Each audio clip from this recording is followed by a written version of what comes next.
বিদায়ী স্পিকার নাই, তাহলে নতুন যারা এমপি হলেন তাদেরকে শপথ পাঠ করাবেন কে? আবার একটি দলের 2/3 মেজরিটি আছে, তাহলে ইচ্ছে মতো সংবিধান সংশোধন করার যে ক্ষমতা তৈরি হলো, সেক্ষেত্রে কি জুলাই সনদকে পাশ কাটানো সম্ভব? জুলাই সনদ যদি বাস্তবায়ন পুরোপুরি করা হয় বা না হয়, সেক্ষেত্রে কি জটিলতা তৈরি হতে পারে? আজকে সে বিষয়গুলো নিয়েই আলোচনা করব। প্রথমে চলে আসি, ত্রয়োদশ জাতীয় সংসদ নির্বাচন হয়ে গেছে এবং তার ফলাফল আমরা প্রায় জানতে পেরেছি। এখন প্রথমত সংসদ সদস্যদের শপথ পাঠ করানোর ক্ষেত্রে আমাদের সংবিধান অনুযায়ী যে ফলাফল ঘোষিত হবে, সেই ফলাফল ঘোষণা হওয়ার 3 দিনের মধ্যে স্পিকার অথবা তার মনোনীত কোনো ব্যক্তি শপথ বাক্য পাঠ করাবেন। কিন্তু বর্তমান প্রেক্ষাপটে কোনো বিদায়ী স্পিকার নেই, সেক্ষেত্রে স্পিকার বা তার মনোনীত ব্যক্তি পাওয়া অসম্ভব। তাহলে সমাধান কি হতে পারে? সেক্ষেত্রে একটি সমাধান আছে। যদি 3 দিনের মধ্যে এরকম কোনো ব্যক্তি না পাওয়া যায়, সেক্ষেত্রে প্রধান নির্বাচন কমিশনার পরবর্তী 3 দিনের মধ্যে এমপিদেরকে শপথ পাঠ করাতে পারবে। কিন্তু এটা বাস্তবায়ন করতে হলে আমাদেরকে 3 দিন অপেক্ষা করতে হবে, যেটা ভালো দেখায় না। সেক্ষেত্রে সমাধান কি হতে পারে? আমার মনে হয় এখানে একটা সমাধান হতে পারে 106 নম্বর অনুচ্ছেদ, যেখানে সুপ্রিম কোর্টের একটা উপদেষ্টামূলক এখতিয়ার আছে। সেক্ষেত্রে প্রেসিডেন্ট যদি এই বিষয়টা রেফারেন্স হিসেবে সুপ্রিম কোর্টের আপিল বিভাগের কাছে পাঠায়, তাহলে তারা শুনানির মাধ্যমে একটা পরামর্শ দিতে পারে এবং সেই পরামর্শ অনুযায়ী রাষ্ট্রপতির নির্দেশক্রমে হয়তো প্রধান বিচারপতির মাধ্যমে নতুন যারা এমপি হলেন তাদেরকে শপথ পাঠ করানো যেতে পারে। তাহলে এভাবে এমপিরা শপথ বাক্য পাঠ করার পরে সংসদের অধিবেশন শুরু হবে। সংসদের অধিবেশনটা শুরু হওয়ার ক্ষেত্রে আমাদের বিধানটা হলো যে সরকারি গেজেটে যখন ফলাফল প্রকাশিত হবে, তার 30 দিনের মধ্যে সংসদের অধিবেশন আহ্বান করতে হবে। এরপরে সরকার গঠন কিভাবে হবে? সরকার বলতে আমরা এখানে মেইনলি মন্ত্রিসভাকেই বুঝাই। সরকার গঠনের ক্ষেত্রে বিধানটা হলো যে 56 অনুচ্ছেদে 3 দফা অনুযায়ী যে 300 জন এমপি নির্বাচিত হলে তার মধ্যে 151 জন এমপি যার প্রতি আস্থা জ্ঞাপন করবেন তিনি হবেন প্রধানমন্ত্রী। তাহলে সেই হিসেবে 209টি আসন যেহেতু জিতে গেছে একটি দল, সেই দল থেকে একজন প্রাইম মিনিস্টার হচ্ছেন। প্রাইম মিনিস্টার হওয়ার পরে বাকি যারা মন্ত্রী, প্রতিমন্ত্রী, উপমন্ত্রী হবেন, এটা পুরোপুরি প্রধানমন্ত্রীর ইচ্ছা অনুযায়ী হবে। তবে এখানে একটা শর্ত আছে যে কমপক্ষে 90%, 9 দশমাংশ হতে হবে এমপিদের মধ্য থেকে, আর বাকি 1 দশমাংশ এমপির বাইরে থেকে মন্ত্রী হিসেবে নিয়োগ দেওয়া যাবে, যেগুলোকে আমরা টেকনোক্রেট মন্ত্রী বলি। এবার আসি আমরা সবচেয়ে গুরুত্বপূর্ণ প্রশ্নে। 2/3 মেজরিটি থাকলেই ইচ্ছে মতো সংবিধান সংশোধন করা যায়। তাহলে যদি সেই দলটা চিন্তা করে যে আমি জুলাই সনদে যেভাবে বলা আছে সেটার বাইরে গিয়ে আমার নিজের মতো করে সংবিধান সংশোধন করব, তাহলে কি সে পারবে? প্রথমে আমরা জেনে নিই যে কেন এরকম ইচ্ছা পোষণ করতে পারে। কারণ হচ্ছে জুলাই সনদে যে বিষয়গুলো আছে সেটি তার ক্ষেত্রে কিছুটা অসুবিধাজনক, বা জুলাই সনদকে একটু পাশ কাটিয়ে গেলে বা পুরোপুরি বাস্তবায়ন না করলে কিছুটা সুবিধাজনক হতেও পারে। আমি শুধু সম্ভাবনার কথাগুলো বলছি। যেমন জুলাই সনদ অনুযায়ী একই ব্যক্তি দলীয় প্রধান এবং প্রধানমন্ত্রী হতে পারবেন না। তাহলে যিনি দলীয় প্রধান আছেন তিনি প্রধানমন্ত্রী হতে চাইলে দলীয় প্রধানের পদটা কিন্তু ছাড়তে হবে, এবং রাজনৈতিক ক্ষমতায় কিন্তু কাউকে ছাড়া যায় না। আপনারা যারা বাদশাহ নামদার পড়েছেন সেখানে দেখবেন যে বাদশাহ হুমায়ুনের খুব বিখ্যাত একটা লাইন আছে যে সম্রাটদের কোনো ছেলে থাকে না, সম্রাটদের কোনো বাবা থাকে না, কোনো বন্ধু থাকে না, কোনো সহকর্মী থাকে না, সবাই শত্রু। তো এরকমভাবে যদি ক্ষমতা একজনকে ছেড়ে দেওয়া হয়, সেক্ষেত্রে কিন্তু একটা জটিলতার সম্ভাবনা আছে। আমরা পাশের দেশে দেখেছিলাম মনমোহন সিংকে যখন প্রধানমন্ত্রী করা হয়েছিল, প্রধানমন্ত্রী মনমোহন সিং এবং সোনিয়া গান্ধীর মধ্যেও কিন্তু একটা জটিলতা তৈরি হয়েছিল।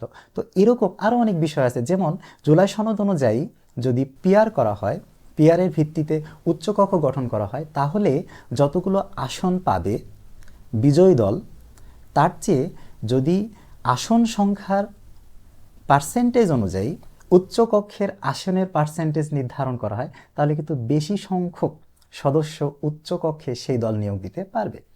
তাহলে এই সুবিধাগুলোর প্রেক্ষিতে যদি যদি চায় যে ঠিক আছে আমরা জুলাই সনদের যতটুকু দরকার ততটুকু বাস্তবায়ন করব, কিছু অংশ বাস্তবায়ন করব না, সেটা কি সম্ভব? আইনি বিষয় দিয়ে দেখলে আমাদের প্রথমত দেখতে হবে যে সংসদের 2/3 মেজরিটি আর আরেকটা হলো গণভোটে পাশ হওয়া, এই দুইটার মধ্যে কোনটা আইনগতভাবে বেশি পাওয়ারফুল। তো এখানে অনেক আইনি বিতর্ক থাকতে পারে, তবে এখানে একটি বিষয় আমাদের প্রথমে বুঝতে হবে যে সংসদ সদস্যরা হচ্ছে জনগণের প্রতিনিধি হিসেবে সংসদে আসে, আর সার্বভৌম ক্ষমতাটা পুরোপুরি জনগণের।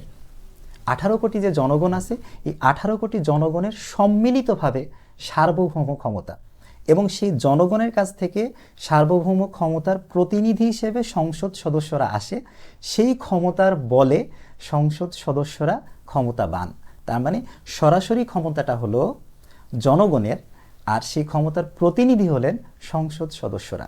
সেক্ষেত্রে সংসদ সদস্যের যে ক্ষমতা সেটা হলো প্রতিনিধিত্বমূলক ক্ষমতা, আর জনগণের যে ক্ষমতা সেটা হলো সরাসরি ক্ষমতা।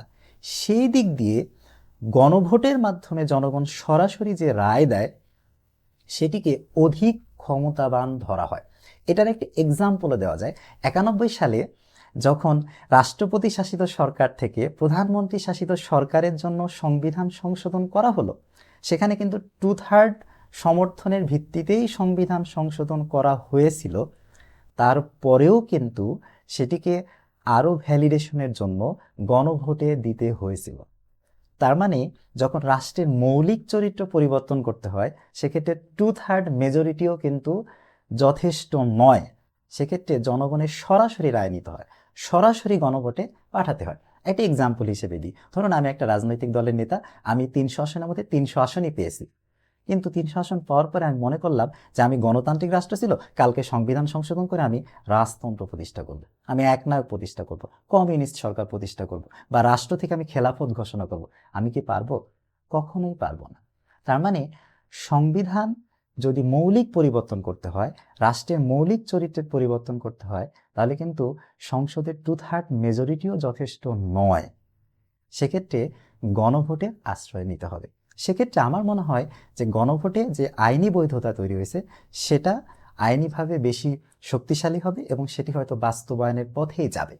এখন যদি তারপরেও চিন্তা করা হয় যে কোনো কি উপায় আছে যে ওই গণভোটের ফলাফলকে বা জুলাই সনদের ফলাফলকে কিছুটা পরিবর্তন করে বা কিছুটা আংশিকভাবে বাস্তবায়নের কোনো পদ্ধতি থাকতে পারে কিনা, সেক্ষেত্রে আমার মনে হয় যদি এই সংখ্যা গরিষ্ঠ পাওয়া দল প্রথমে সংবিধান সংশোধন করে, সংবিধান সংশোধনের যে ফলাফলটিকে সেটিকে আরও একবার গণভোটে পাঠায়, তাহলে কিন্তু সেটার একটা বৈধতা তৈরি হতে পারে। যাই হোক, আমরা সম্ভাবনার কথাগুলো বললাম। এখন এই যে জুলাই সনদটাকে আমরা ধরে নিলাম পুরোপুরি বাস্তবায়ন করা হলো, বাস্তবায়ন করা হলে যেটি হবে যে ক্ষমতার একটা ভারসাম্য তৈরি হওয়ার সম্ভাবনা আছে। আবার আমাদের মতো দেশগুলোতে কি এটা কোনো অস্থিতিশীলতা বা কোনো পলিটিক্যাল ডেডলক তৈরি করে কিনা, আমি সম্ভাবনার কিছু জায়গা এখানে উল্লেখ করছি।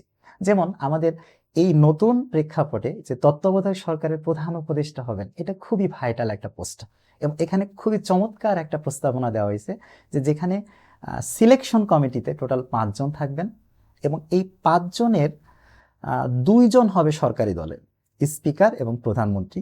বাকি 3 জন অর্থাৎ ডেপুটি স্পিকার, প্রধান বিরোধী দলীয় নেতা এবং দ্বিতীয় বৃহত্তম বিরোধী দলীয় নেতা, এই 3 জন কিন্তু সরকার দলের বাইরে। তাহলে 5 জনের মধ্যে 2 জন সরকারি দলে, 3 জন সরকার দলের বাইরে। তাহলে এটা কিন্তু খুবই চমৎকার একটা বিষয় এই অর্থে যে সরকারি দল চাইলেই একজনকে প্রধান উপদেষ্টা হিসেবে নিয়োগ দিতে পারবে না। আবার এই জায়গায় যে জটিলতা তৈরি হতে পারে সেটা হচ্ছে এরকম সর্বজন গ্রাহ্য কি কাউকে পাওয়া সম্ভব যে যাকে সরকারি দল এবং বিরোধী দল উভয়ে মেনে নেবে? যদি মেনে না নেয় তাহলে কি হবে? দেখা যাচ্ছে একটা অপশন আসলো, সেটা হলো না, তার পরের অপশনে আসলো, কারণ এখানে সিলেকশন প্রক্রিয়া কয়েকটা ধাপ আছে। যেমনটা 111-এর আগে তত্ত্বাবধায়ক সরকারের প্রধান উপদেষ্টা সিলেকশন নিয়ে হয়েছিল, এবং সেটার পরে কিন্তু একটা একটা কঠিন রাজনৈতিক বাস্তবতার মধ্যে দিয়ে আমাদেরকে যেতে হয়েছিল। তাহলে এই যে সম্ভাবনাগুলো আছে, সাথে সাথে আরও একটা ব্যাপার হচ্ছে যেহেতু বিরোধী দলের একটা ভালো সংখ্যক আসন আছে, আমরা আশা করি একটা ভাইব্রেন্ট সংসদ তৈরি হবে, এবং সংসদে যদি কোনো কিছুতে সমাধান না পাওয়া যায় সেক্ষেত্রে কিন্তু একটা রাজপথে আন্দোলনের বিষয় আসতে পারে। রাজপথে আন্দোলনের বিষয় আসলেও কিন্তু আবার রাজনৈতিক সহিংসতা, রাজনৈতিক যে অচল অবস্থা, এই বিষয়গুলো চলে আসতে পারে।